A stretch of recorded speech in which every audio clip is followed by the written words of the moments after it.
Hey, what's up, guys? Welcome into Packers Total Access. My name is Clayton. You can check us out on packernet.com. Find me on Twitter at Packers_access. Joined alongside Tim, live in Green Bay, here to talk some Packers on this glorious Monday evening as we've got a doubleheader going on.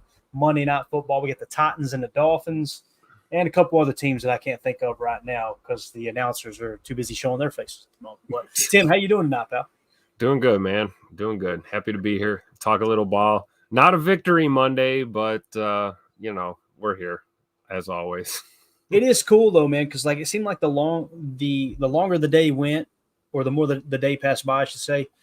Just listening to sports talk, call-in shows, all that stuff, it seemed like everybody's starting to come to the realization, like, hey, this is probably a good thing. The way they responded. If they hadn't responded and they had lost by a couple of tutters, yeah, it would be like, oh man, where do we go from here? But this team really, really did respond. The thing that keeps sticking out to me, and we'll kind of talk about it all. I want the chat to be extra active tonight too. Want to get your all's take on everything. We're going to try to get to as many of them as we can.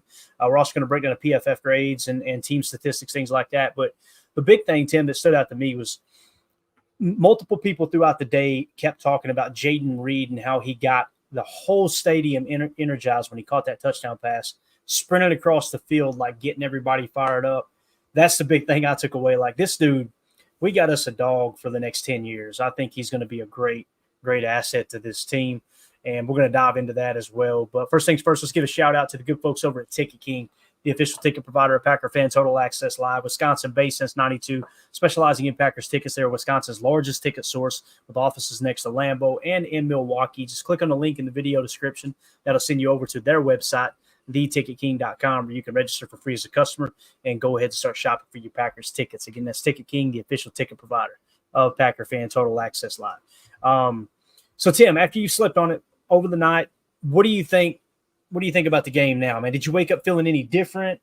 Talk to me. How did you feel? Like I said, waking up on Monday. Mondays are. I don't want to say this one was rough. Mondays are usually rough after a loss. This one wasn't so bad for me, man. I'm looking forward to that rematch with the Vikings. I know that. Oh, yeah, absolutely. I think we'll get right. What is that? Week 17. So we'll take it. There you go. Look at that. Here's a guy with the schedule. I love it. I think we'll take care of them on the road end of the year here. A couple divisionals to close out the season. I believe we had the Bears right after them. But, waking up today, honestly, man, more of the same. I feel the same way I did yesterday. I feel proud to be a Packer fan. This team did not roll over and die. They did not lay down.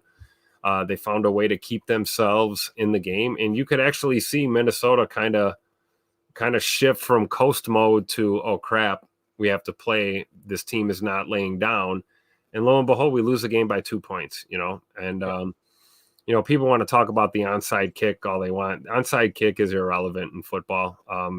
It's all but phased out at this point. You have to tell them you're going to do it. You can only do it in the fourth quarter. You can only do it if you're losing. I mean, nobody thought we were going to recover that onside kick. At least I hope nobody thought we were going to recover that onside kick. But a lot of fight in that team just to take it down to the wire with no timeouts, and it gives us hope. Matt LaFleur called it a humbling game for this team, and I think that's pretty accurate. I think this humbled us a little bit. So if guys were getting a little overconfident or a little too cocky, this will bring you back down to earth. And, a game we probably, for all intents and purposes, should have won. I had said going into this game it was going to be decided by 10 or less points. I was correct. I knew it was going to be close. It was a hell of a lot closer than I think a lot of us thought it was going to be by the time the clock hit zero. So shout out to the Packers for coming together as a young team and banding together and coming back from a, what was that, a 27-point deficit and get back into that game and at least make it interesting for us fans. Shout out to the gold package fans at Lambeau Field. At least they got a hell of a game yesterday for sure for everyone who didn't leave early, which hopefully is nobody. So, yeah, man, on a Monday, I'm still feeling like I did yesterday, Clay. I'm still proud of this team. Would have liked to get a dub, but, can't win them all, right? That's exactly right, man. And the other thing, too, that was in my notes as I was kind of charting the game, I try to take notes off to the side, just little things I noticed throughout the game. And that first quarter, before the defense really started pooping the bed, that crowd was loud. I mean, they were rowdy. I think we got them for what, two? It was either 2 delay of games or a delay of game, and they had to call a timeout. So Yep. shout out to the Gold Package for showing up and getting loud, man. So Green Package, you're back up. You're up the bat. Let's go, man. Let's keep that thing rowdy in there. Someone called in on Packernet After Dark and said that was the loudest they've ever heard that stadium, which was really cool to hear. They were actually at the game, if I remember correctly. So just something to kind of hang your hat on there too, that we got to get that home field advantage back at Lambeau, and you got to get loud for sure. Now listen, I'm the guy who usually sits in the box, so I can't criticize too much. I'm inside going, I hope these people don't get mad at me because I am going to scream at some point. But it's a process. We finally got the Gold Package crowd to stop yelling on offense and actually yell on defense. So that's good. And nobody leaving early. So we'll see what happens here. But you're right, Clayton, man. It's been at least 3 or 4 years, maybe even 5 since teams actually feared coming to Lambeau Field. Like, we got to stop losing these games at home. I'm sorry. Divisional opponent or not, we got to protect 1265, man. I'm tired of seeing us lose at home. Yeah, no doubt, man. No doubt about it. Let's go to the chat real quick, see what we got going on here. 2-0 for this says, yesterday showed how dangerous this team can be if we fix the stupid mistakes and once Love gets rolling. Amen, man. In the second half, he looked really comfortable. Like, he started to really settle in, started to drive on some of those throws. I know the knee was bothering him. LaFleur, obviously, he confirmed that earlier today, saying that, he was pretty sore this morning. So, obviously, once the adrenaline wears off and everything of the game, the pain kind of sets back in. So he's definitely still healing up there. Larry Cano in the house says, kicker talk. Rechecked and Narv Dog. Rechecked and Narv Dog was on the week 3 Saturday injury report with a right foot injury, but active for the game. Possibly it's still bothering him and played a part in yesterday's misses. Tim, I forgot all about that. I remember that week we were kind of nervous, but it didn't seem to bother him in Tennessee. I wish we knew the details on it. I wonder how bad that is. It could be any number of things, but it's obviously a serious concern with a right-footed kicker, right? Mr. Larry, right on the nose here. Yeah, that's something we kind of overlooked. Maybe explains why he pushed that one wide right and then shanked one off the upright too. Right. Not making excuses, just something to consider. Like Larry said, possibly it's still bothering him. What are you going to do? Like, who else is going to kick for us at this point? So you had to send him out there. Right. And then Larry, of course, with the super chat said, forgot the kicker talk fee. Appreciate you, Larry. Larry's I love it. He is. Larry's supported us since day one, man. I can't tell you how much we appreciate it. And all the memorabilia and stuff he donated to give away. He's just an awesome human being. Eric Sutherland in the chat says, onside kicks eat crayons and finger paint with poop. There you go. Donovan Schilling. Donovan Schilling said, hey, I made it. Like I always say, you got to go 2-2 to go 15-2. I love it. I like it. I love it. Can we super chat Donovan Schilling? Can we give him $5? That was awesome. Yeah. I love it. Reverse super chat. Donovan Schilling. There you go. We kind of talked about, I was talking about 10 to 13 wins. When Jordan went down, I went, oh, boy, we might be under 10, And obviously you come out, you find a way to win those 2 games while he was out. Now you're sitting at 2-2. So to me, you're probably looking at 9 to 12 wins now, somewhere in that ballpark is the way I'm seeing it. So hopefully it's closer to 12 than 9, and the Packers can pull it together and make the playoffs. I know this, they seem to get hot in the second half as long as the injuries don't pile up too bad. So I've got a lot of faith in this team. I really do, man. I think they're going to be just fine. I think that, like I said, that second half is something to build off of. I think that's why Matt seemed a little more at ease, a little more calm there at the post-game presser and all that. And we got a couple things we're going to hit on that Matt talked about earlier today too that I thought was really interesting. And I'm always looking for answers to the questions we got in the post-game show, and it's why I try not to talk too in depth in the post-game show, because everybody's emotions are running high. I want the post-game show to be like, hey, here's what happened. We don't know all the details yet. We're going to dive into it as the week goes on. But let's have some fun, win or lose, and try to just talk about on the surface what happened. And then it's cool. The next day Matt meets with the media and you start to get some of these questions answered. So we'll hit on some of that here in a minute. But, yeah, Donovan, love the positivity, my friend. 2-0 for this says, I want to see an onside where the kicker just drills it as hard as he can at the face mask of a lineman. It's funny. I wonder why that doesn't happen as often. You know what I'm saying? Because it's a good point. You aim for one of those frontline guys and just hit them right in the chest as hard as you can. Now, I guess it could glance off, go out of bounds. More can go wrong than right. But like you said, Tim, onside kick, man, it's such a crapshoot. It was really telling to me that we had to send Daniel Whelan out there to drop kick it. And it tells you a little bit about Braden Narveson. Obviously, there's, I don't know if it's an issue or whatever, but they just didn't feel like he was capable of, putting that ball on a tee and kicking a knuckleball there on the onside kick. So, but yeah, I mean, it used to be an art form. You used to be able to use deception. You used to be able to, run an onside whenever you wanted to. You could line up like you were kicking it off normal and then, shift guys over and, surprise a team. And all of that is out the window now. So I'm with Too Old for this. I think that would be great. Just put that ball on the tee and drill it right at that dude in front of you. See what happens. Yeah, no doubt about it. Kenneth Hammond in the chat. Good to see you, buddy. He says, where is Rashawn Gary? In the weight room. He's in the weight room right now. Yeah. Rashawn Gary was the third highest graded defender on the Packers roster yesterday. And I checked Next Gen Stats. According to their statistics, he is the Green Bay Packer leading with the most pressures at 10% pressure. So once again, when the defense struggles, and I'm not trying to pick on you, Kenneth, but listen, you're not the only one asking this. It's just, I'm always amazed at how people want to throw arguably the best defensive player we got under the bus because he's the highest paid or one of the highest paid. It's like, you're going to have to pay for a good player. Does he want more sacks? Absolutely. Well, I'd love it if he was leading the league in sacks right now. But if you're truly paying attention, you heard once again today, Matt LaFleur talk about at his presser that they're trying to control the pass rush. They're trying to make sure they don't rush past. And he kind of got snippy with the media and said, as you can see on the 3rd and 1 play, we got too aggressive, got too far up the field, and Sam Darnold runs for a 3rd down conversion, 1st down. That's what's going on. I know it's not the answer anyone wants to hear, but my response is always going to be, okay, so because Rashawn Gary isn't living up to some people's expectations, we should cut bait with the player who's getting the highest pressure percentage. It just makes no sense. Again, I know everybody gets emotional, and I want Gary to be doing better too. I feel like he has regressed this year.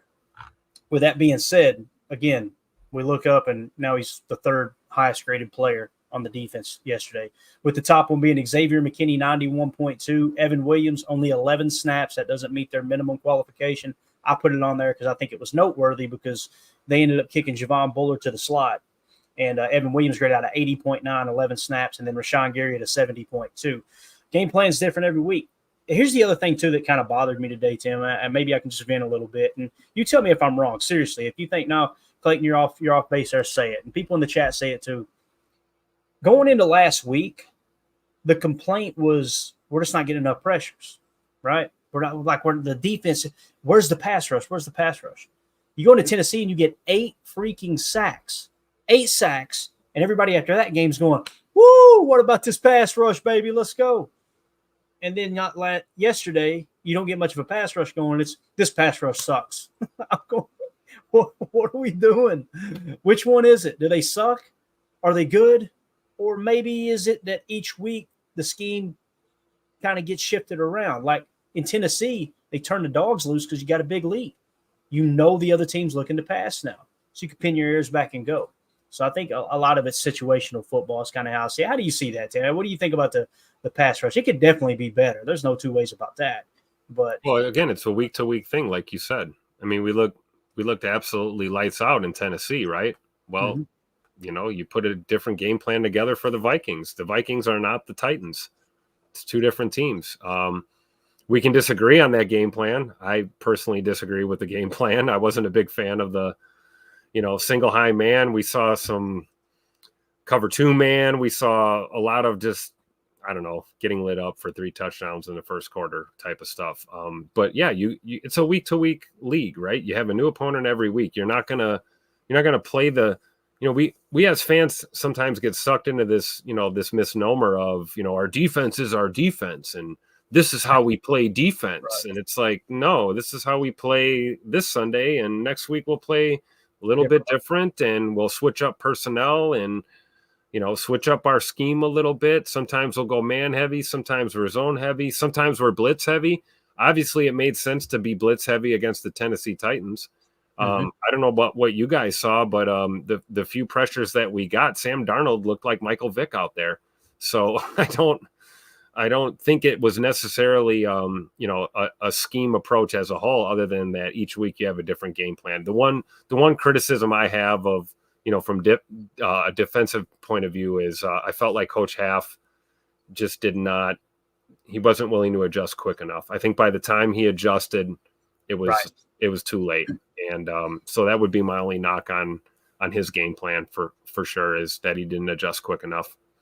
And I would have a lot more knocks than that. Maybe we'll get into it on Chalk Talk. I'm trying to get everything together for it. There's going to be 15 plays. So, man, as soon as I see them, can I cut that? No, I got to keep that one. And I got to keep so many plays that played a role in that game and how it got to be 28-0. And then, of course, the comeback was the highlight for the Packers. We're going to have some fun with that too. But, yeah, I mean, like you said, I think you hit the nail on the head, man.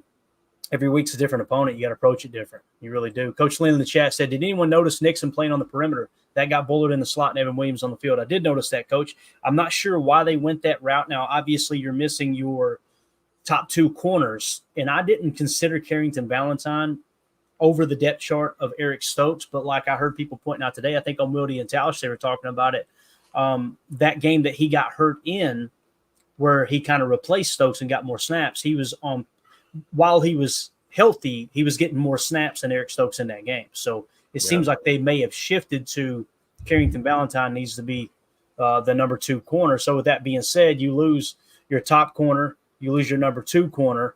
So now you're down to 3 and 4.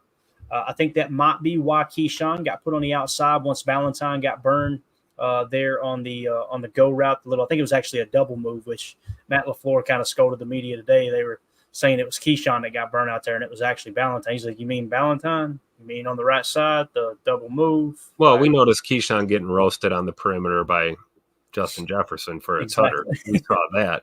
And what was crazy about that is he played perfect defense all the way until the end of the play when he didn't get his head around. Right. If he turns his head around in time, it's a pick.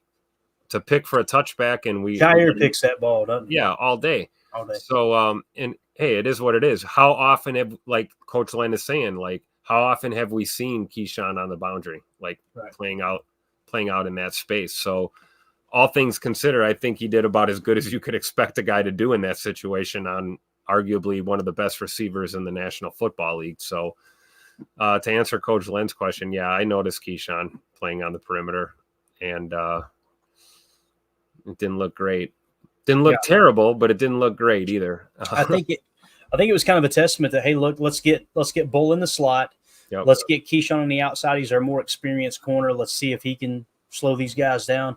And then, of course, Evan Williams with that 80 PFF grade, man, that's exciting. Now, I said it was exciting when Edgerrin Cooper had an 80 PFF grade or whatever it was that 1 week in the 70s. And then, of course, he gets a few more snaps yesterday. And according to PFF, he didn't have that good of a game. But I like the question, though, because my question would be if Ja's not out and Ja is in the game and you want then what do you got, right? Then what happens with Keyshawn? Does Keyshawn just rotate down the depth chart and we still put Bullard in the slot and move Evan Williams into the game, or, I don't think so. I could be wrong, but I'm kind of leaning towards I think it had more to do with, hey, this isn't working on the outside with Valentine.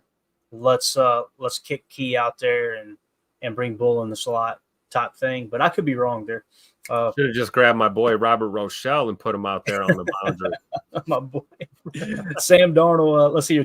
Coach Lynn in the chat says Sam Darnold is more athletic than he looks. He really is, Coach. People forget Sam Darnold was a top 5 pick, if I remember correctly. He's definitely a top 10. I think he was top 5 coming out of, was it USC he was coming out of, I believe? I think so. Yeah, he's a lot more athletic than people give him credit for. And I overlooked that for sure. I'm thinking, all right, Sam Darnold wants to stay in the pocket, and he does. Most quarterbacks do. That's why I was thinking pin your ears back a little bit more. Maybe I was right in that assessment, and we should have done that. But then again, man, that third down when we got too far up the field and they got the first, boy, that was just one of many plays that you just go, God. That was so tough to watch. Oh, my gosh. 2-0 for this in the chat said, you're off base, Clayton. I didn't hear what you said because a DoorDash ad popped up, but you're off base. Appreciate it. Here's a guy. it sounds like the YouTube channel is getting a bunch of ads right now. It's good and bad. I just want to say thank you to each and every one of you for sitting through them, skipping through, whatever you got to do. Just understand it is necessary to be able to keep the channel going and pay for the stuff we need, the equipment and everything. So appreciate everybody being understanding about that. Now I'm actually a YouTube Premium subscriber. I'm telling you right now, guys, it's well worth it. Being able to listen to stuff in the background on your phone, like you can catch live streams and just lock your screen and listen to it. That's the main reason I wanted it. But also it's ad free, all that stuff. Not trying to overly promote it, but it's definitely worth the money. I don't even know what I spent on it, to be honest with you. I would cancel the cable here at the house before I cancel that. I really do enjoy it. But thank y'all for sitting through the ads. That goes for the podcast too. I know that can be frustrating. I listen to podcasts just as much, if not more, than you guys. And I know ads can be frustrating. Just understand it's kind of I don't want to say a necessary evil, but it's definitely necessary. Nope. Donovan Schilling, quit with all your logic, man. I'm a boring fan. There's no doubt about it, dude.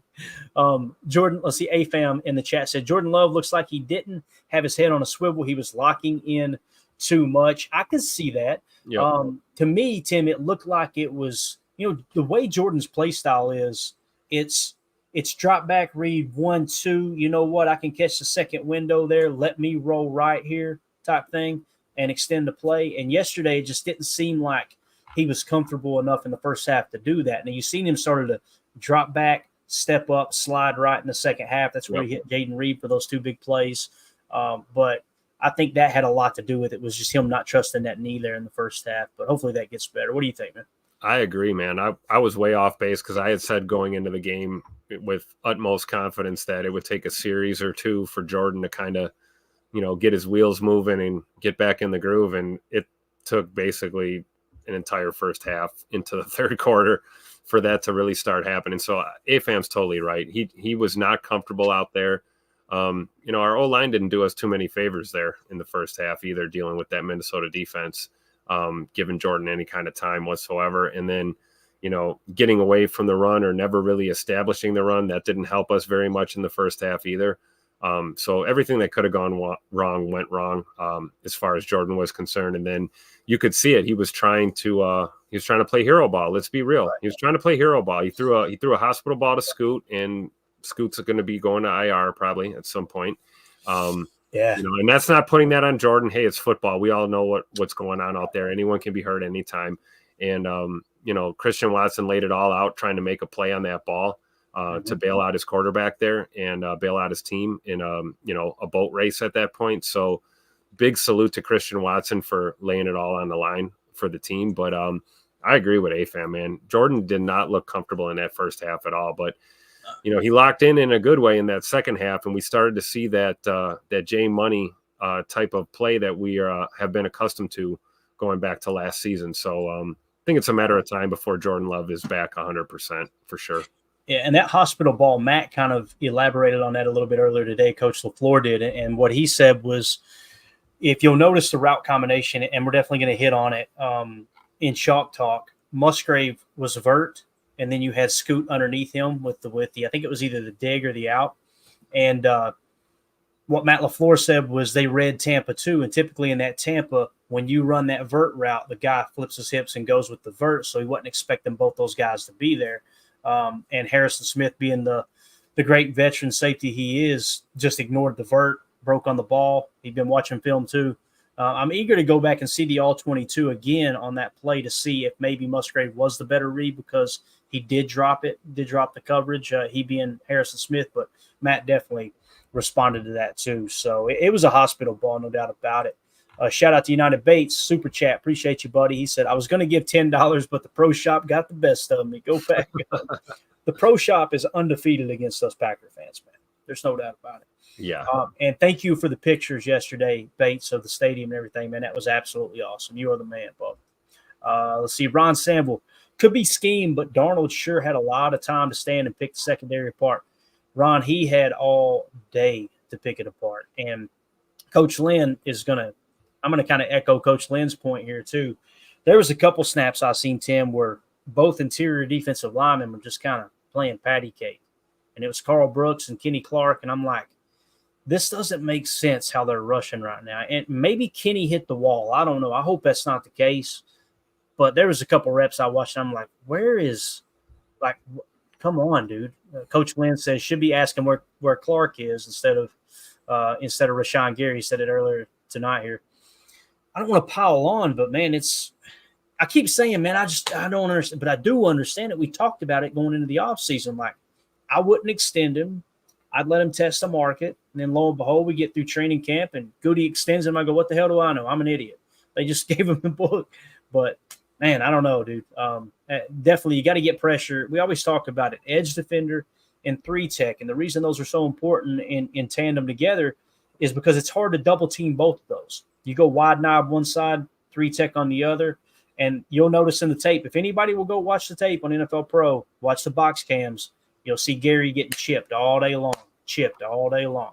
Backs, tight ends, hitting them in the chest, shedding them off, hitting the tackle, shedding him off, and trying to get to the QB.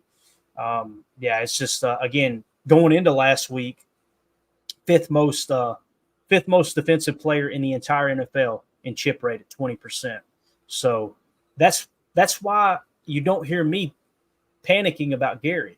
You turn the tape and you see why he's not getting there. You see it.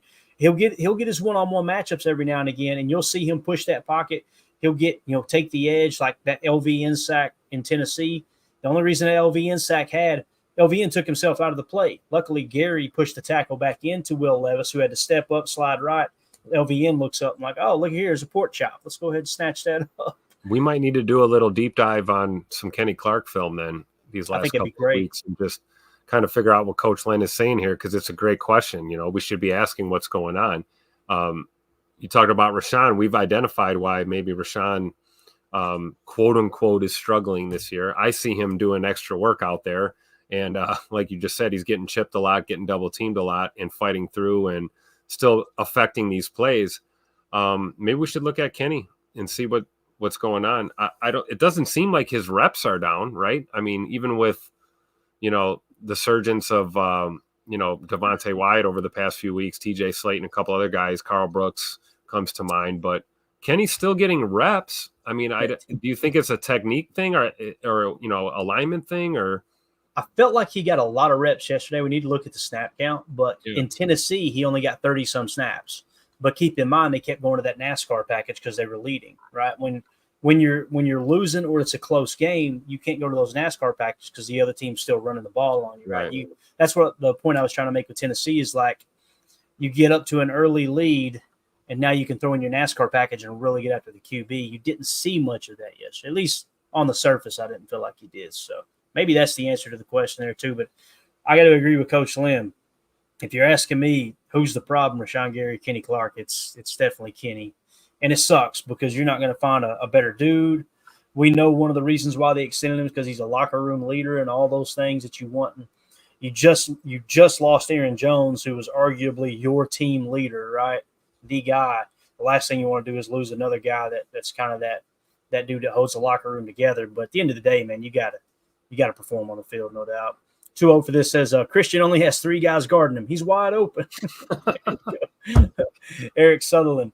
Bates bought all the back stock $5 Jason Sprigg jerseys. I don't know why Jason Spriggs catches so much hate from Eric Sutherland in here. But I do remember the Jason Spriggs days. I could be wrong, but I remember having a lot of high hope for Jason Spriggs, and it was a couple years in, we were like, oh, boy, this ain't good. But anyway. Another one that comes to mind is Darren College. I remember them drafting him. Oh, yeah. Him being versatile. I think he's serving overseas. I think he joined the military, if I remember correctly. He's like maybe doing contract work over there or something. I seen a picture of him online. Like as soon as he retired from football, next thing you know, man, he's in the military. He's overseas, Afghanistan or Iraq or something. So shout out to Darren College. I'm pretty sure it was Darren College. You guys correct me in the chat if I got that wrong. I think that's who I remember seeing that. But if y'all would hit that like button for us real quick, help other Packer fans find this channel, find this content. We appreciate y'all hanging out with us. I want to mention this before we get into some of what Matt LaFleur said, Tim. So Matt Schneiden tweeted this out. He quote tweeted Jordan Rodriguez, who covers the Rams. Sean McVay ruled Cooper Kupp out for the Packers games. Ram have their bye the week after.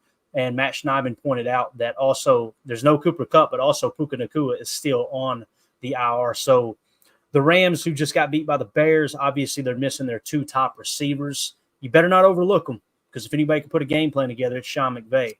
And I don't understand the people who think Sean McVay is overrated. Youngest coach in NFL history to win a Super Bowl. The youngest coach in NFL history to make it to 2 Super Bowls as well, if I remember correctly. I think those 2 statistics are factual. But that dude can scheme together a win here or there, even without his best players. But I do like our chances against the Rams. It's on the road, and that's what worries me, Tim. Obviously, we're going to be traveling all the way across the country. Hopefully, they try to learn from some of their past mistakes, get out there a little early or something. We'll see, though. But I think that's good news for us, though, man. Both Cooper Kupp and Puka Nacua are going to be out for that game. Yeah, it certainly gives us a heck of a lot better matchups out there for sure. I'm sure we'll break that down later in the week when we look at the one-on-one matchups and everything. But you're right, you can't count the Rams out. It's a home game for them. We have been absolutely dog crap on West Coast road trips in recent memory. I'm trying. Maybe the chat can help us out. When's the last time we won a game on the road on the West Coast? It's been a while. Hey, boy. So we can't take this for granted at all. And Puka Nacua and Cooper Kupp don't play defense. So we've got to account for that Rams defense as well, and not fear them but respect them, and go in there and play some good ball. But I think it's a winnable game, and I think we could, looking forward at this schedule here, we could bounce back, from this divisional loss and rattle off a couple of wins here, and hopefully come back home 4-0 heading into that Detroit matchup in November. That would be nice. Yeah, definitely. TC fan with the super chat. Thank you, bud. We appreciate you so much. Says, I don't get people who are hypercritical of Love yesterday. Was very impressed that he played. Go back and look at Rodgers' stats when he came back from injury. He had to shake off the rust as well. I think it's a great point, TC fan. And listen, I'm as guilty as anyone. And the biggest issue that I had yesterday with the criticizing of Love, and it was more about the criticizing of we didn't make the right decision bringing him back. To the best of my knowledge, the MCL is not with the brace. There's zero elevated chance of hurting that worse or re-aggravating it. That's the way that I understand that injury. Once the scar tissue starts to form, there's still pain involved. But with the brace and everything, there's no extra risk there. Now, obviously, he couldn't drive the ball down the field the way he wanted to in the first half. I think that was more mechanical than it was a pain tolerance thing, right? And it's exactly, again, this isn't me talking. This isn't me, the dumb redneck Packers fan talking. This is former players who have all had similar injuries saying you gotta get out there and just get hit and trust it and get back into the flow of things. If we wait week after week after week, what if we had waited? You lose that game with Malik Willis starting quarterback. Let's just say that you lose the game anyway to the Vikings, who some would argue is the best team in the entire National Football League. They beat the Niners. They beat some good teams, and then I understand the Niners were banged up, but you still gotta play the game. But you go out there, and then let's say Malik Willis loses the game. Okay, you're 2-2, and now you've still got to get over the hurdle of putting Jordan Love out there for the first time and shaking the rust off. Like, I kind of like the idea that, hey, look, all right, he's cleared. Let's go. Now, some people, Tim, they're saying, like, Love, I said this last week that Jason Wilde was kind of hinting at the reason that Love didn't play was because his representation said he wasn't ready, and maybe LaFleur was aggravated that was, kind of the agency was kind of calling the shots. Again, we don't have any hard evidence that was the case, but that's what was being insinuated throughout the media there in Green Bay. You got to get him out there, man. You got to. Like, you can't just – the longer you push this out, you're going to be looking up and it's week 6, and now we got to knock the rust off. And it's, You know what I'm saying? Like, and again, second half, he didn't look like it was hindering him that much. First half, you could see it, but I was right there with Jacob yesterday. There was halfway through that second quarter, I was screaming at the TV, like, just pull him out of this game, put Willis in there, and let's see what happens. And it wasn't because of how Jordan was playing. It was because I was legitimately concerned something bad was going to happen to our QB1. If we're getting boat raced at home that early in the game, I figured get him out, put Willis in, and let's coast. Well, we got a touchdown. We made some plays. We got back in that game, and they kept Jordan out there, and I wholeheartely agree with that. I was absolutely wrong, and that's the testament to your point. You've got to let him play through this crap. How much rust can you really get missing a few weeks? Well, more than you think, because there's a big difference between practicing and doing walkthroughs and, all that crap versus actually playing an NFL game. And if you miss one or two in a row and then you're suddenly thrust into a, high profile divisional matchup at home, let's not forget it was his first home game this year. He didn't get a home opener this year. A lot of pressure on that quarterback to come out and just be good right away. And I think we saw a situation where, Jordan was trying to do it all really early. And, you can talk about the throws being underthrown and that sort of thing. I don't attribute that to the knee injury at all. I think he was just out of rhythm, not really feeling it. And then, like you said, we saw in the second half, man, those throws started getting home. He looked more sure of himself. His reads were better. He was, making better choices with the football in that second half. So I think clearly I don't know what the hell I'm talking about. And Matt LaFleur does, because he stuck with QB1 and we almost came back and stole that game away from the Vikings. So, I'll be the first to admit I was definitely wrong. Welcome to the club. I don't know what the hell I'm talking about half the time either. So. But, I don't know, man. I just hate to think that we're going to continue to kick that can down the road and not get him, ready, right? And let's go ahead and say, and TC fan, thank you for the super chat, buddy. He also went on to say, one preseason series in a game on a garbage field in Brazil. Think about that. Yep. That's you got to get him ready. And the preseason thing, that's on the coaches. There's no sugarcoating that, right? We played them last year. We played everybody last year for the most part preseason, and everything went fine. You kind of started strong, you hit a little hiccup, and then you finished the season strong. But I don't know, man. I'm tired of arguing about the whole preseason thing because there's nothing in the middle. I always kind of fall in the middle. And that's the boring spot to be when it comes to talking sports, talking football.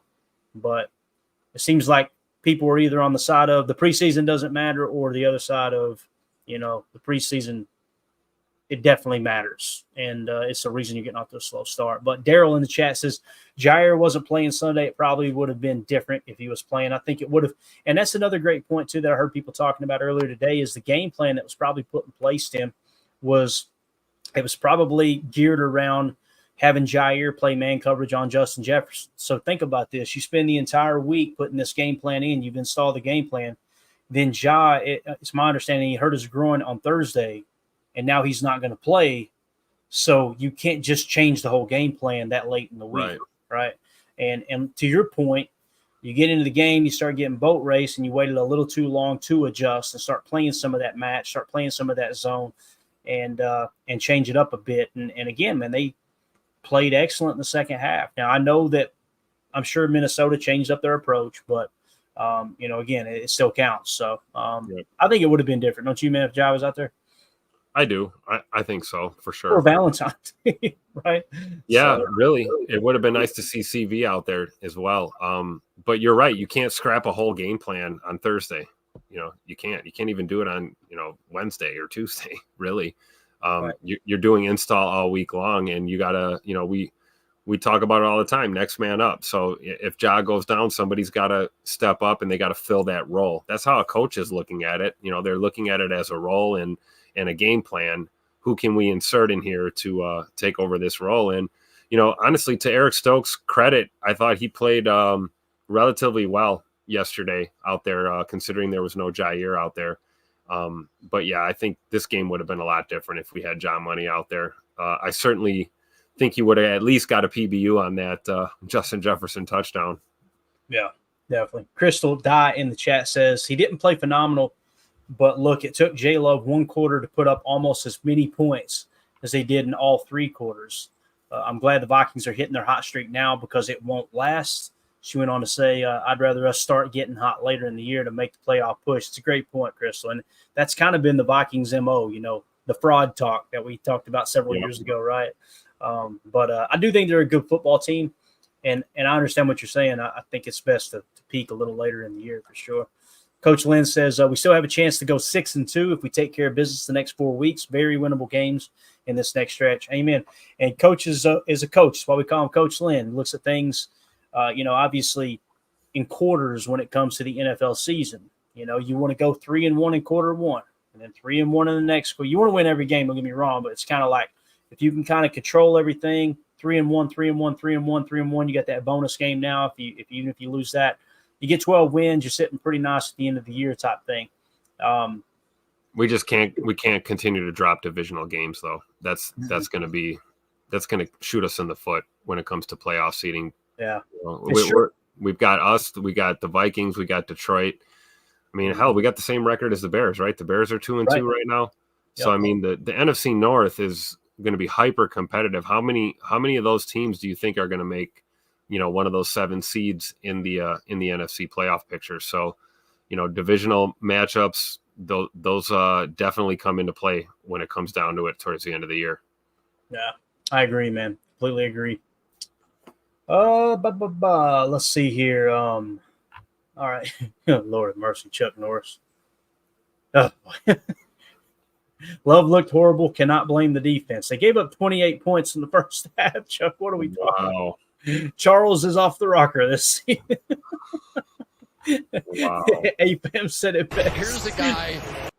Norris Chuck coming in with the hot takes. It's like he rattled off 12 comments in a row that was just like, I don't agree with that.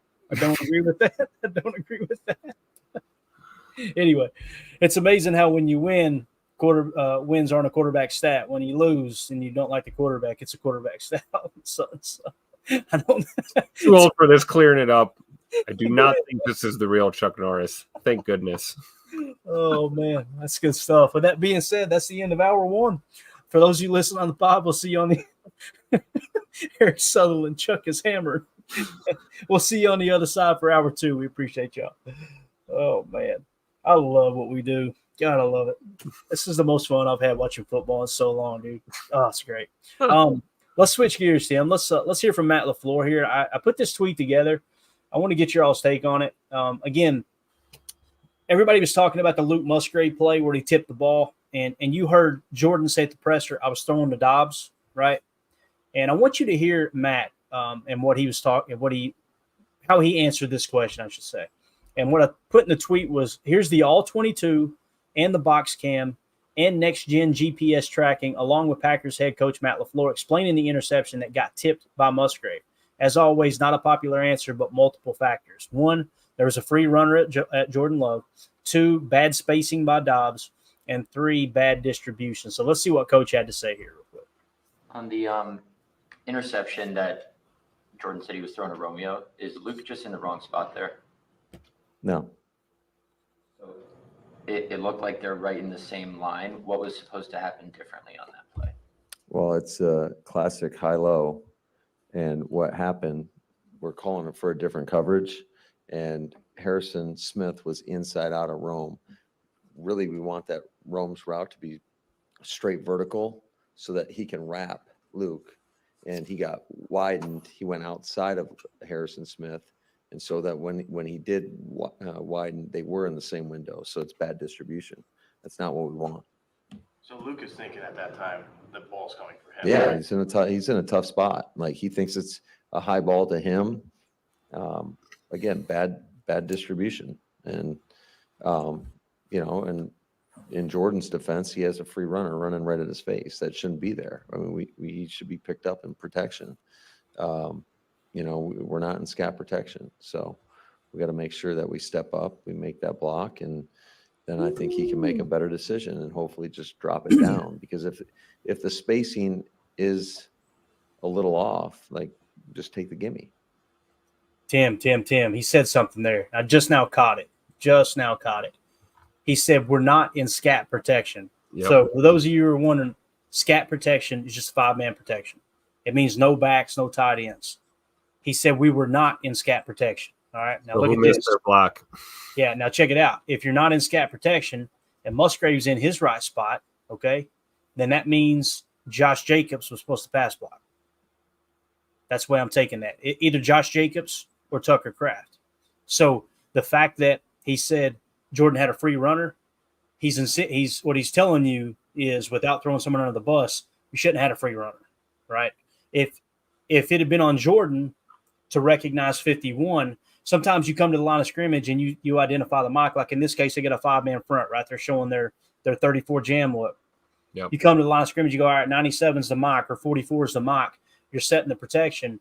And with that being said, sometimes Jordan will go, hey, 51, I got 51. That means if 51 comes free, that's on me. I got to get hot. I got to find the answer to the equation. So Matt LaFleur saying it wasn't scat protection, my guess is the closest one to him is going to be Josh Jacobs, seeing that we know Musgrave ran his proper route. Does that make sense? So when we roll this, watch Josh Jacobs just hit the flat. Now, see the free runner? So I'm thinking that the assignment was supposed to be Josh Jacobs step up and block any free runner, kind of be the personal protector. So that also kind of double confirmation of why they took Josh Jacobs out of the game. You remember us talking about the post-game show that Matt LaFleur pretty much openly said at the presser, yeah, I mean, we had some pass protection issues, so they took him out. And that's why Josh Jacobs. No rock. Hey, perfect drop, Tim. So, again, that's what he was talking about. Now, let's talk about the high-low. You notice he said Rome was supposed to get vert and kind of run a post, probably a choice route there. Done exactly what Matt LaFleur said he did. See how he bends it out and comes around? So, what Jordan was expecting was Rome to get vert up here, and that's what's going to create the proper spacing. And that's why Musgrave went for the pass, because there's no way that ball should have been thrown in the window it did to Romeo Doubs. So when you say bad distribution, that's on Love. He shouldn't have threw that ball to Doubs because Doubs is in the wrong spot anyway. When he's talking about Doubs not running the right route, that's what he means. He should have got vert as opposed to this little bend it out and come back in type thing. And then, of course, the free runner probably on Jacobs because it was scat protection. We got confirmation now that was scat. And that's what scat means, 5-man protection, nobody else staying in. So there you go. That makes sense, man? I think so. Unfortunately. Unfortunately, right? Because you look at this and you're thinking, oh, no, he was supposed to leak out for a swing pass or something, but it's like, right. And think about when you talk about bad distribution here too, look at this. All right. Yeah. Think about where you're supposed to go with the ball. First of all, if Dobby is vert, he's probably going to be able to hit this window right here. Right. Now, let's say that you can't hit that and 24 really clamps down. Watch number 13. Watch the Dontavion Wicks. There's the answer to the equation right there. Yeah. Because as the swing goes out, which it sounds like Jordan wasn't even expecting him to run out and swing. So cue up the circus music. Yeah, no kidding. I also looked pre-snap. I'm wondering why if Josh, let's just play devil's advocate here. If Josh Jacobs is supposed to block here, why are we not motioning him sidecar left? Mm-hmm. If in fact he's supposed to pick up that free runner there. Yeah, that's the big thing too, is like if that was the case, right, and he's supposed to stay sidecar right and you aren't in scat, let's say you're in T protect. If you're in T protect, then who's he supposed to block there, right? Right. It means Elton supposed to kick over, pick up 51, and now Josh is supposed to block 99. I don't think that's part of the plan. So I'm with you, man. Maybe they even lined up wrong. That's a great observation there, Tim. I see what you're saying, man. So. Yep, absolutely. That was just my initial thought. Yeah. Because I mean, you don't see 51 being a free runner there if you're simply lined up on the left side sidecar. Yeah, and that's what we call. I think it's called a red dog or a delay blitz. So that's kind of a delay. That'd be a delay. What would that be? Be a delay mock fire. He was playing mock there because it's a balanced look. Your true Y's on the right actually, so that would be a will fire. So you're firing the will there. Some people would look at him as the mock. I would look at him as a will. Yeah. All right, there you go. So just want to point that out. And of course, here's the play itself. I'll try to play it here so we don't get hit with anything. If you guys can kind of, I don't know if you can see it down there, but yeah, it changes anything. But yeah, we got to be careful because again, I'm going full screen. Look, I'm staring right at the screen.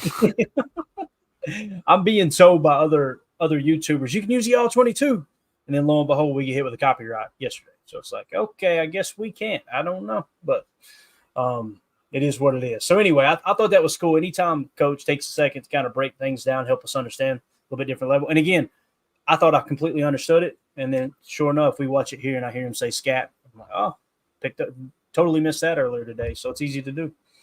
All right, there And you then go. when we look back, it makes perfect sense now, obviously. Mm-hmm. Yep. No, it really does, man. And again, this is the rust you got to kind of knock off. You remember first half of last year, it was the same thing. It was constant mistakes with the routes. Everybody hated it when Aaron Rodgers was not throwing to receivers. Like, he's got a guy open. Why isn't he throwing there? He's not supposed to be there. And Rodgers is always going to err on the side of, I'm just going to take this sack rather than throw a pick. And Yep. Jordan just cut more of the cloth of Favre. Like, you know what? Hell with it. Somebody's out there. Let's wing this thing. I love it. I know it's going to be a lot of fun to watch Jordan play, man. I really believe that. I think he is going to be a lot like Favre in that regard. So let's see. LaFleur on mistakes. All right, cool. Let's move along here.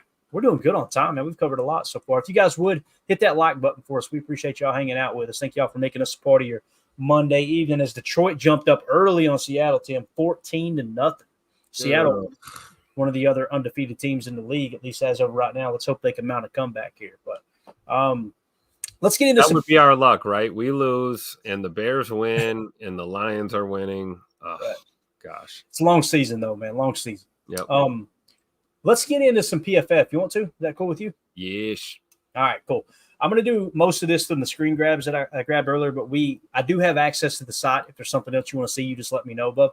But tweeted this out earlier today and simply said Packers versus Vikings. Actually, it was yesterday, I think. PFF grades, still waiting for special teams grades. Offense, top 3 players were Zach Tom, 81.2, just an absolute dog. Here's the guy. Jaden Reed, 77.8, another dog. Here's the guy. And then Rasheed Walker, 73.2. Here's the guy. So, Tim, pretty cool to see that 2 of your top 3 players on offense are your tackles. We talk about it, man, especially left tackle, more important than right tackle. And Rasheed Walker seems to be kind of turning the corner.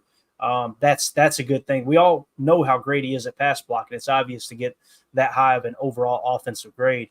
He must be shoring up some of the run, too. We'll hit the offense as a whole here in a second. Short up those mistakes, too, right? I didn't see too many flags on Rasheed Walker on Sunday. We'll have to double check, but he played a pretty fundamentally sound game. So shout out to Big Sheed there at left tackle.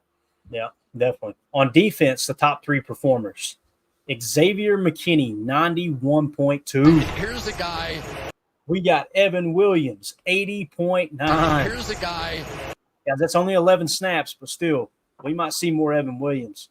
And then in third place, the player that so many love to hate, Rashawn Gary, 70. Here's the guy. So there you go. It's just exactly the same year in and year out. Gary grades out as one of the top defenders, and that's who everybody's pissed off. So, and again, PFF isn't everything. I'll be the first to say it, but I try to look at when I turn on the tape. I try to go, okay. I like to watch the tape before I see the PFF grades. The problem is you don't get the tape. You get the PFF grades before the tape. Right. So I like to kind of watch the tape and then go, okay, what's PFF think? Did it line up with my opinion as I'm going through and kind of looking? But here we are, all of the offensive grades. So like we said, Zach Tom, 81.2. Jaden Reed, 77.8. Rasheed Walker, 73.2. Tim, 75.7 pass blocking. Look at the run blocking coming up, baby. 65. Let's go. Getting better. Jordan Love, for the game, he threw 3 interceptions, guys. 3 interceptions, was inaccurate most of the game, right? Jordan Love still a 71.0. His passer grade was a 68.9. So I'll take it, man. The way you could see him shaky on that knee in the first half, I think you're going to see a much better Jordan Love this next matchup against the Browns. And I think we can only really give him credit for 2 out of those 3 picks. We just talked about the high-low concept. Good point. You know what I mean? So really, 2 of those are probably on Jordan. But yeah, man, anybody panicking right now, I just encourage you to just do a little more research and watch a little more tape on this team because there's nothing to panic about right now at all. Yeah. Oh, boy. I just seen something in the chat, and we're going to hit on it. Carl K says, why Jacobs a 28.1? Think about this. For the people who hate PFF, before the grades even dropped, what did Matt LaFleur say they took Josh Jacobs out of the game for? Pass blocking. His pass blocking grade's 28.1. Lines up. Checks out, right? Yep. This is what it is. Sean Ryan again, Tim, fifth highest graded offensive player, 68.6. Pass blocking is getting better every single week, dude. 74.8. Run blocking, 61.8. That gets me excited, man. Good for him, dude. We've been waiting a while for this, right? So right on time. Better late than never, right? We'll take it. Yeah, definitely. Let's see. Bo Melton, 68.5. Here's the guy. Dontavion Wicks, even with the drops, guys, right? 68.1, ended up with 2 touchdowns, and his run blocking grade was 74.7. If you go back and watch the Tucker Kraft touchdown, really holding the point of attack there at the goal line was Dontavion Wicks blocking. But again, we know the drops, you just can't have it. There's no two ways about it. But what I found myself going is, are they trying to put too much on Dontavion Wicks right now? Because they did, man. They really, I don't want to say they forced the ball to him, but I think he got targeted more than anyone, didn't he? It seems like anyway. Seems like he got a lot of targets.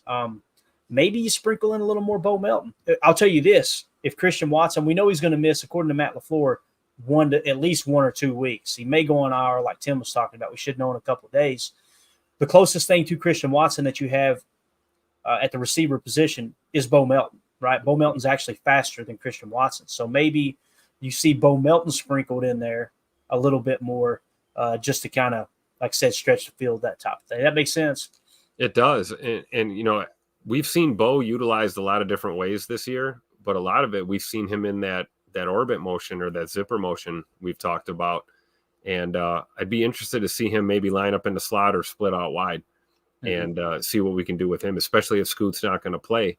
And I guarantee you that alone right there, that'll open up some windows for Tay Wicks to get going. I think the targets alone it shows that Jordan's comfortable throwing the ball to Tay Wicks. We know that going back to last year.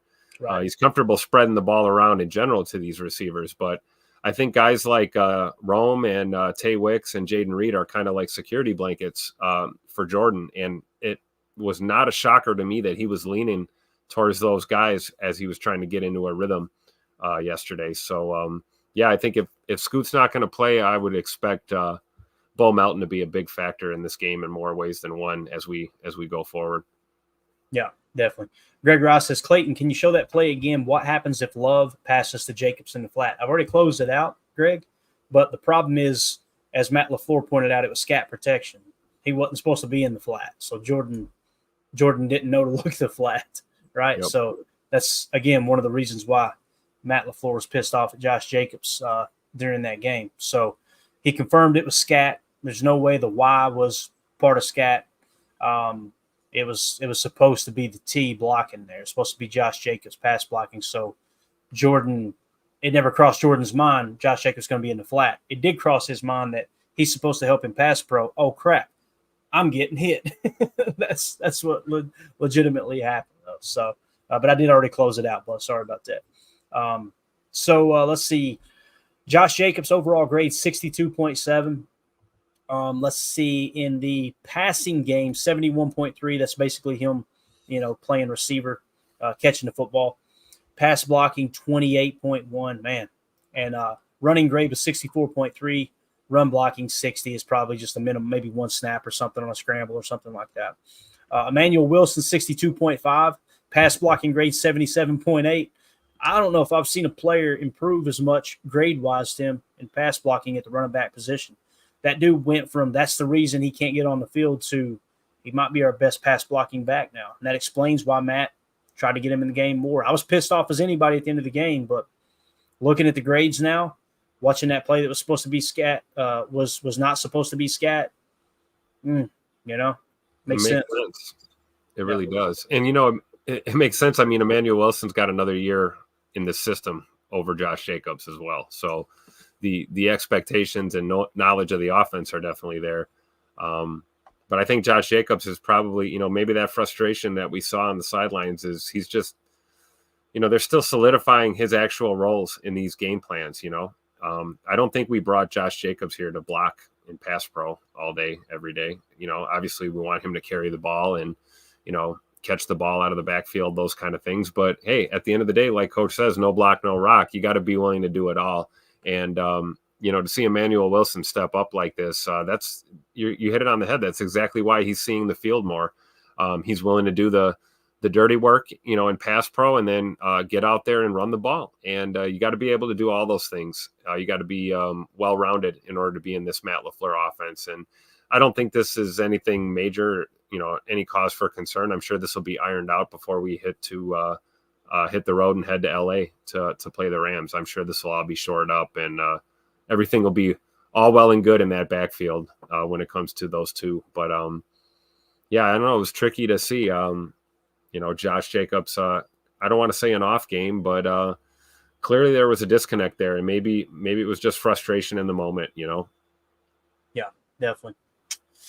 All right, let's see. Moving along, Josh Myers. Everything has stayed the same, Josh Myers, 61.3, pass blocking 72.7, run blocking 54.2. I think that's Josh Myers, man. Again, center is such an important position. I think it's level 2 important on the offensive side of the ball for me. You got to get better at the center position this offseason somehow, some way. Now, I say that just like I said it about Kenny Clark and much they'll re-sign him, but I feel like you gotta try to get better there at the center position. And maybe Jacob Monk is that guy, right? He could be. Next, you got Elton Jenkins at 60.7. Pass blocking, 88.6. Just a dog in pass blocking. Here's a guy. Run blocking, 50.3. Here's a guy. And he did have one penalty. That's what brought his grade down significantly. PFF penalizes pretty sharply for that. Ben Sims, only 2 snaps. Won't even mention it. Tucker Kraft, man, continues to grade low. But everybody who's played professional football is like, this dude's one of the best tight ends in the game. PFF's going, no, he's garbage. Again, that touchdown there on the sideline didn't help his PFF grade, though. That's exactly right. Hurt him. Yeah, the fumble and the penalty is what really brings that grade down. Yep. And when you got a guy that's running through people like a Mack truck, probably playing a little with the piss a little too hot, we need to bring that down a couple degrees. You know what I mean? Yeah, give some of it to Luke Musgrave. We'll balance the piss out between our tight ends. Exactly. Romeo Doubs had a bad game, and here's what's crazy: 56.1. Right? What did we just talk about? Matt LaFleur critiquing him, running the wrong route, that type of thing. So that makes sense. I think he had a drop too, if I remember correctly.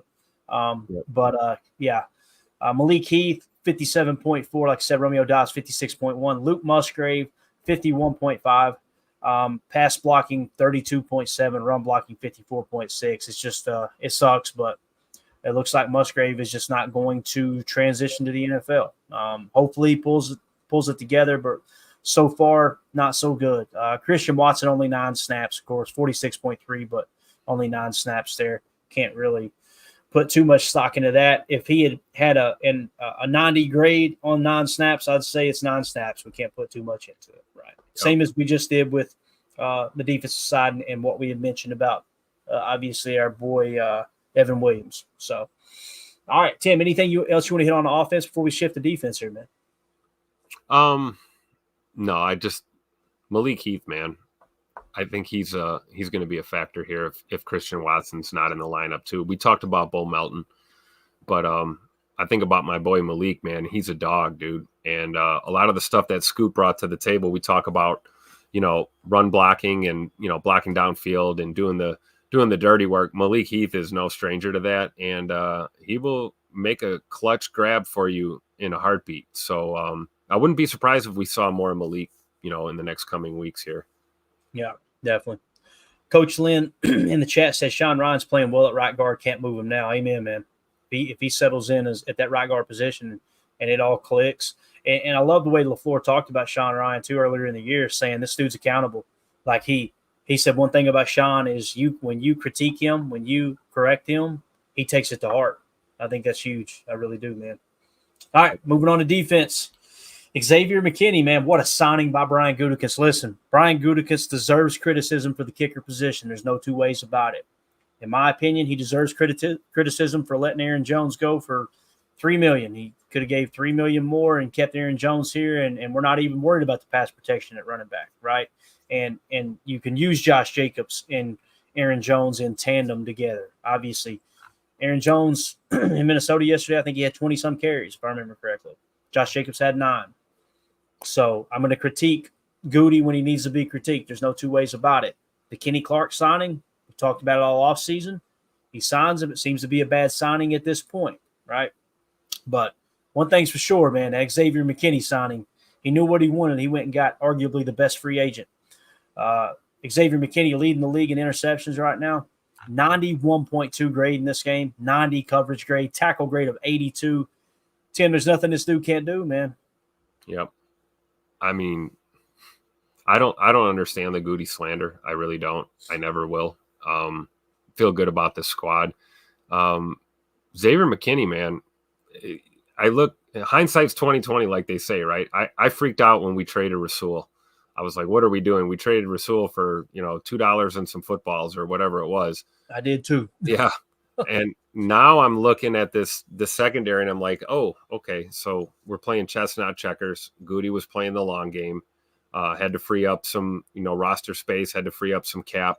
And it makes sense to bring X in here. And lo and behold, 4 for 4, right? He's getting to pick a game so far. I'll take it. Yeah, exactly. Like I said, Xavier McKinney, great sign. I think Josh Jacobs was a great signing too, because once you get past year one, really when you get past year two, you can get yourself off the hook fairly easy for some of that guaranteed money. So to me, it was, if you weren't going to re-sign Aaron Jones, which is obvious, Goody made up his mind and didn't do that, Josh Jacobs was the next best thing, right? There's no two ways about that. But yeah, again, I'm going to critique him when I think he needs to be critiqued. And you damn sure got to throw him his flowers when you sign somebody like McKinney, man, just a dog.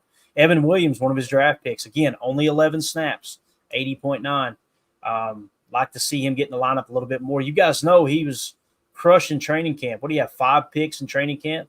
And he turned around and had a pick in a preseason game too. Like, might be time to just see if you can get him on the field and kick Bull into the slot occasionally and maybe just create a few packages. And maybe that's what this was, getting Evan Williams out. Maybe that was by design as opposed to Valentine struggling. It might have been, hey, look, we're gonna unload this package this game and see if we can, make something happen with it.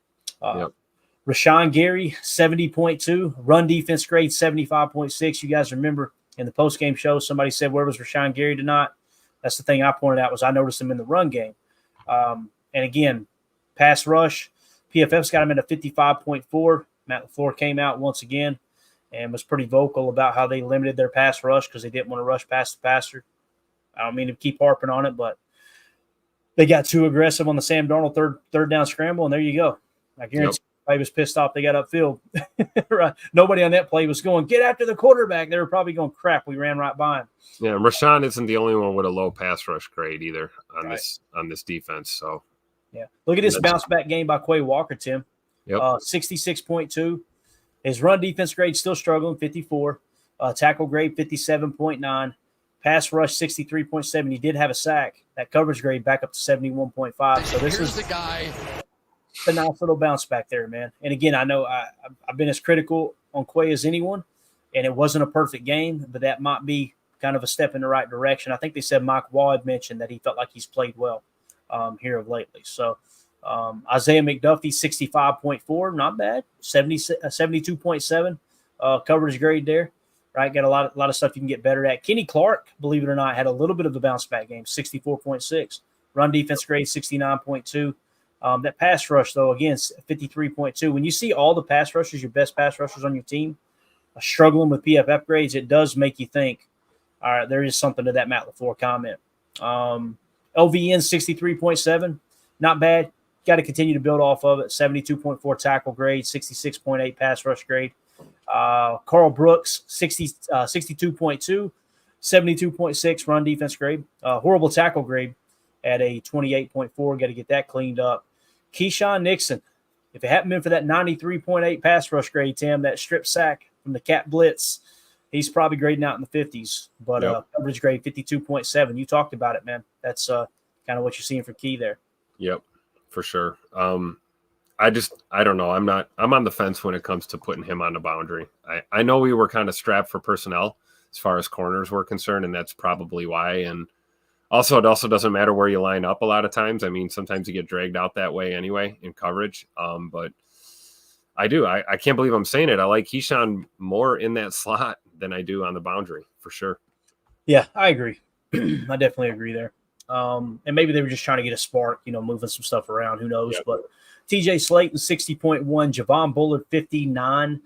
His tackle grade, that's kind of odd. That's kind of rare because usually tackling is kind of his strength. 30.5 there. Not a good look. Preston Smith, 53.2. Devontae, just amazing, man. I keep going back to the people on Twitter saying that Preston Smith is getting double teamed more than Rashawn Gary. I'm going, oh, my God. Anyway, Devontae You can White. watch the same game and see two totally different things, wild. right? It's wild. Devontae White, 51.3, had a 72.5 run defense grade, had a 70.2 tackle grade. That's good to see. Pass rush was down 49.9, and we know he's a hell of a pass rusher. I'm telling you, man, must have been the way they designed that pass rush. And if I remember correctly, he got a penalty. Wasn't he offsides once? Am I thinking right, Tim? Did he get called for offsides? Devontae Wyatt? Yeah, I think so. Yeah. That's probably what brought that grade down quite a bit too there. Yep. So Corey Ballantyne, that's my boy. You guys know I'm the president of the fan club. 49.3, played like Dookie. Eric Wilson, 44.3. Kingsley Nigbari came back down to earth, 42.1. Only 23 snaps, was still a bad game.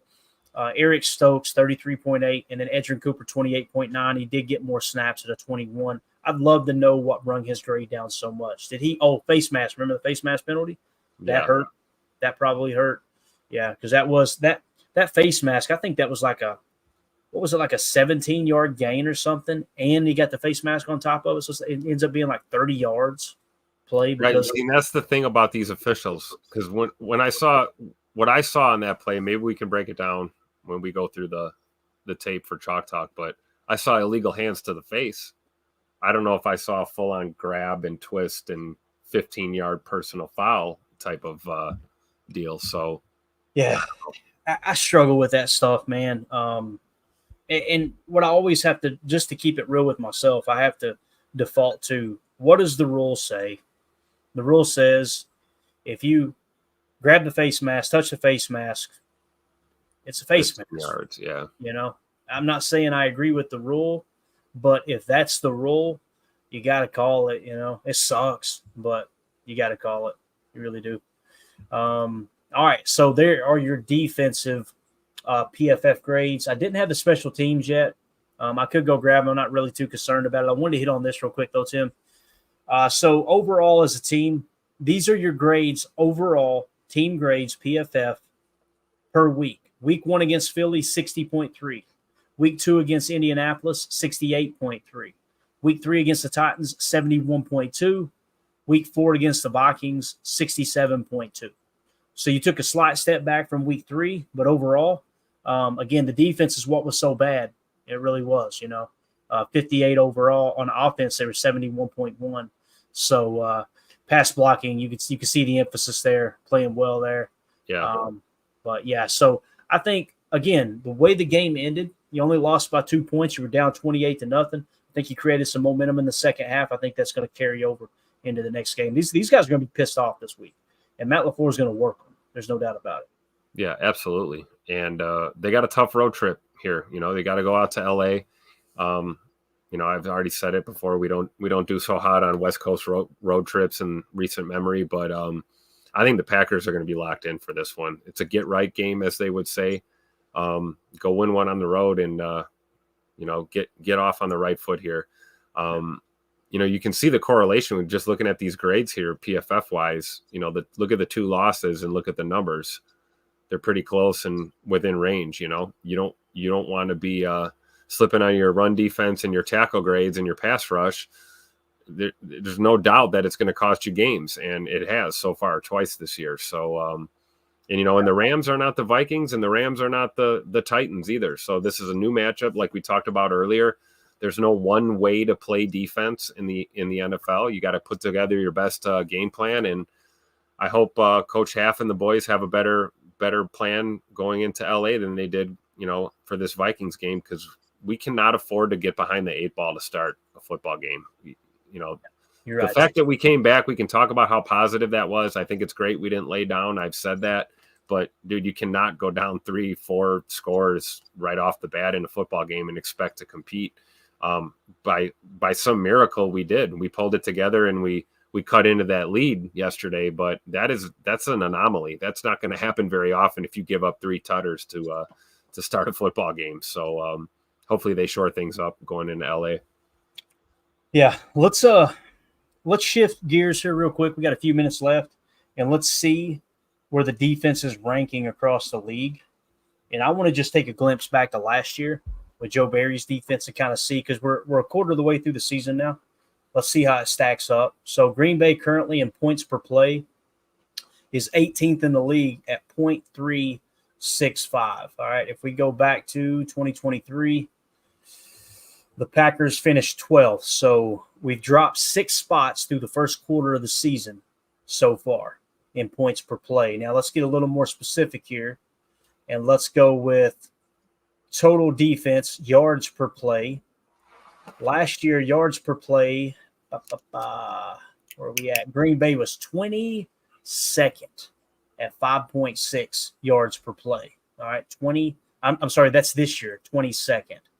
Last year, in yards per play, Green Bay was 20th, so not much of a change there, still a little bit worse. So you're significantly worse in points per play. You're 2 spots worse in yards per play. Let's key in now on the rushing defense. Rushing yards per attempt.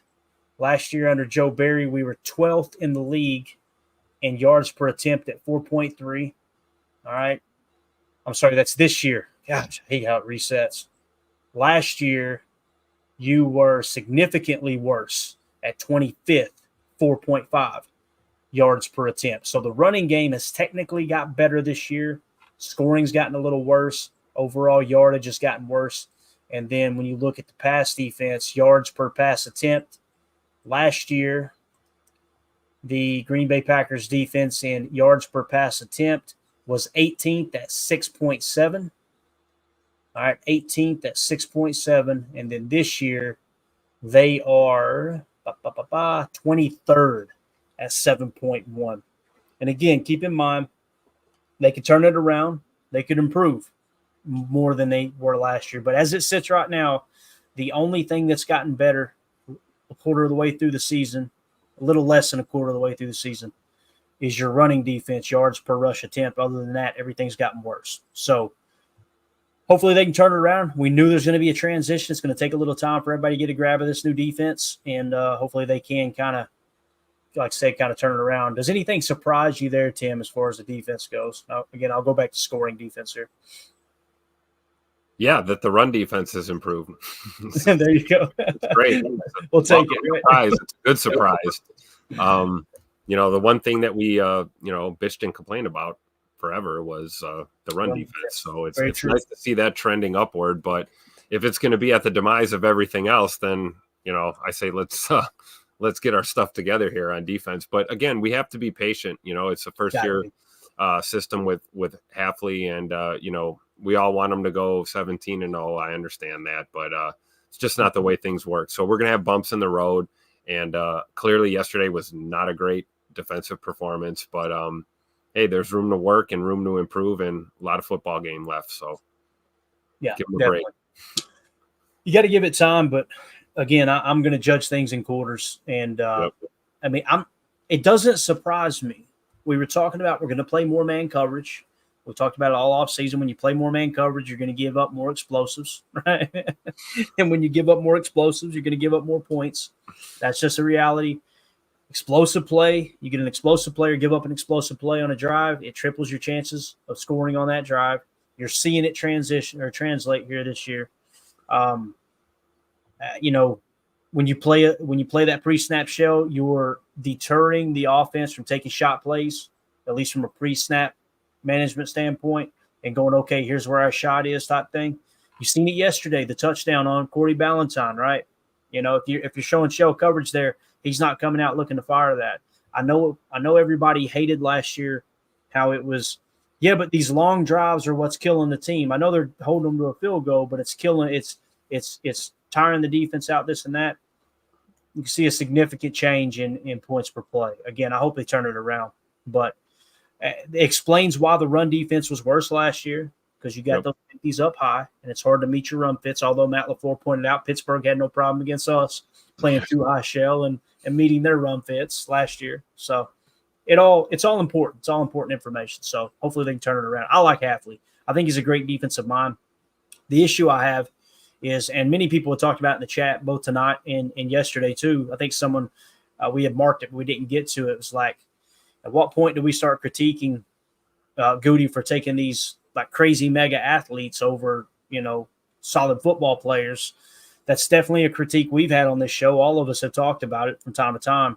And that's the one thing that hasn't changed. Guys that went from Dom Capers to Mike Pettin to Joe Barry and now Jeff Halfley. And you're still seeing the same issues. You're seeing missed tackles. You're seeing blown coverages. When you play man coverage, you don't have the dogs to run man coverage. We are not a man cover top team. It's just, to me, you literally have to build a defense around Gotcha. that mentality. You do. Gotcha. And that's what Belichick did so well in New England, man. He would go out, and that was top priority. I want man cover corners. Yep. We're going to play bullseye, and guys are going to be gap sound in their run fits, and we're going to play multiple. He played what they call a multiple look. One game he'd play a 3-4. The next game he'd play a 4-3. And then sometimes he would show a hybrid. It'd be first quarter, they'd be showing a 3-4 front. Then he would switch to a 4-3 under. Like, he was very. I would think just conventional wisdom would tell you that, a good man-to-man cover corner, asking that guy to fall off and play a little zone coverage is probably easier than asking a guy who's comfortable in zone to step up and play man. We've seen that with Jair. Jair's great off-ball corner, great zone corner. Even a man match corner, really good. But, man, pressed up, man-to-man, one-on-one, it's not his best foot forward. So I think if you want to play man, you got to build your defense that way. And I don't think this Packers defense is assembled that way. I think zone favors us in these matchups in the long run. I really do. Yeah, definitely. Carl K in the chat said, we're a young team that needs more experience, maturation. It's a great point, too. I was thinking about that last night, Tim. I'm like, you lay down at night, and I was watching the tape as I was sitting there in bed, and I'm going, all right, arguably the youngest team in the league, and they just about had the largest comeback in Packers history. Yep. Right? And you're seeing a team that's spotting, and they get this stuff cleaned up. Man, the roster from bottom to top, or top to bottom, I should say, is built in a way that you could keep this going for a long time. The issue I have is just like some of the crucial parts of the roster is like their glaring needs. We've got to get it fixed. Yep. Like, again, you and I both agree the kicker isn't the reason they lost that game yesterday. It's one of the reasons, but it's not the reason. One of many, yeah. One of about 83 reasons. But at the same time, it's like I can't deny the fact that they missed this one. Yep. They were sitting there in March when free agency kicked off, and they were going, Anders is our guy. And he wasn't. He barely made it through training camp. And you guys know how I felt about that. I thought they should have stuck with Anders. I'm going, and I'm asking everybody, like, who's the better kicker we're going to sign? Who's the better kicker we're going to sign? Well, we traded one for one. We got a guy that is lights out on extra points. Anders kept missing extra points. Right. And then, Narvison's hitting the extra points and missing the field goals. So, well, it's the opposite of what Anders did. It's a crapshoot, man. I'm sure we're going to see a heavy dose of kickers come through 1265 here in the coming years. I was really surprised that they didn't sign anybody yet. Now, this is the name that keeps popping up, too old for this, Brandon McManus. There was something that happened that the league was kind of holding off on him being eligible this year, some kind of disciplinary thing. And evidently it got cleared, exonerated or something, so he will be available. Okay. Brandon McManus is a kicker that I would be interested in, no doubt about it.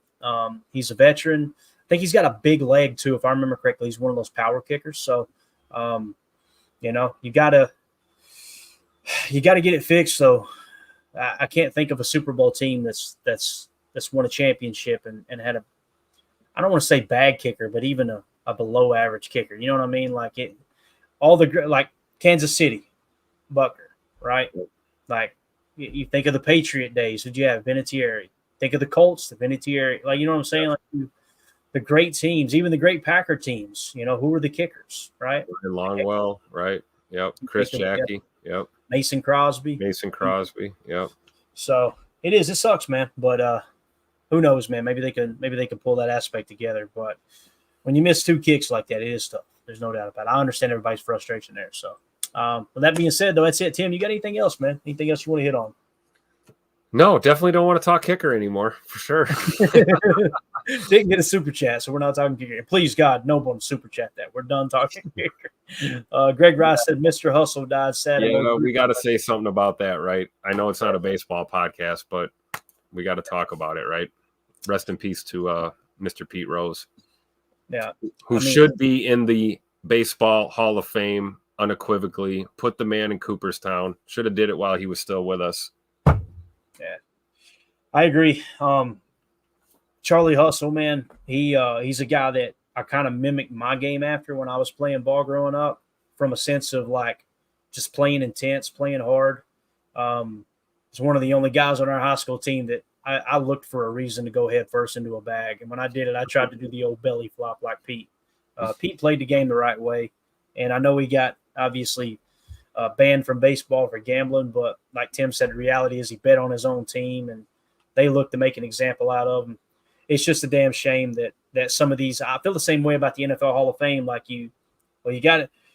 There's such a backlog and this and that. And we know he should be in the hall, but there's other people that belong. And then next thing you know, they put them in as soon as they pass away. It's like, can you not honor them while they're alive? My gosh. But my guess is something will happen with Pete that they'll end up putting him in the hall now that he's passed away. And it's just such a weird situation. So anyway, no way, dude. Coach Lynn, is this true? No. Dikembe Mutombo passed away? What?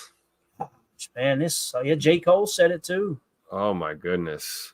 Man, they talk about part of my childhood. Yeah. I hate basketball with a passion now, but growing up because they don't play it like they did back in the 90s, right? I'm that dude. I'm get off my lawn guy when it comes to basketball, man. Watching basketball. We'll do the finger wave for Dikembe Mutombo one time. Bro, that's when basketball was basketball, no doubt about it. But that sucks, man. That's what sucks about getting old, dude. You end up all these people that you grew up. I wouldn't say idolizing. I don't idolize athletes. I'm not that dude, but just you grew up rooting for and everything, and then the older you get, the more people you lose. It just sucks, man. It really does. But so rest in peace to Dikembe Mutombo and obviously Pete Rose, man. So, with that being said, we're out, guys. Appreciate y'all hanging out with us. We will be back tomorrow night for PTA Live. I've got all 15 plays ready to go in the hopper. Now I've got to go through the grueling process of looking at every play and going, what's this play called? And break down every single assignment. So hopefully I get it done for tomorrow. If not, then I'll definitely have it ready for y'all by Wednesday to do Chalk Talk. Again, we got 15 plays. There's some bad in there, but there's also some good. It's going to be a fun one. Again, the goal is to understand what happened and why did it happen. So we'll see you guys tomorrow night. Appreciate everybody hanging out with us. Special shout out to all the super chats. Mr. Larry Cano, thank you, sir. United Bates, thank you, buddy. Thanks for the pictures again, buddy. And then TC Fan with the super chat as well. You guys are awesome. Thank y'all for supporting the stream. Help me out here, Tim. For those of you listening on the pod, thank you for making us a part of your day. As always, let's go out and be the change, not the shame, the change that we want to see in the world. And go back, go.